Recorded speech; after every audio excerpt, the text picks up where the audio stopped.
Probinsya sa Northern Samar, gipaubos sa State of Calamity, epekto sa grabing pagbaha. Sa sesyon sa Sangguniang Panlalawigan, giaprobahan ang rekomendasyon sa Provincial Disaster Risk Reduction and Management Office sa pagpaubos sa tibok lalawigan sa State of Calamity.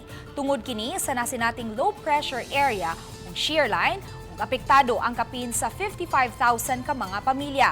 104 million pesos nga danyo sa agrikultura sab ang ika-report sa Provincial Agriculture Office. Si Governor Edwin Ongchuan miauhag sa DTI sa regular nga pag-monitor sa presyo sa mga produkto ug sa pag-establishar og price control. Gipaubos sab sa State of Calamity ang probinsya sa Samar.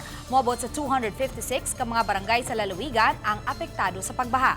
Sa silingang lalawigan sa Eastern Samar, napaubos na usab sa State of Calamity. Gihimo kini aron magamit ang Calamity Fund sa pagtabang sa mga apektado sa pagbaha o pagpaayom-ayom sa mga naapektuhang lugar.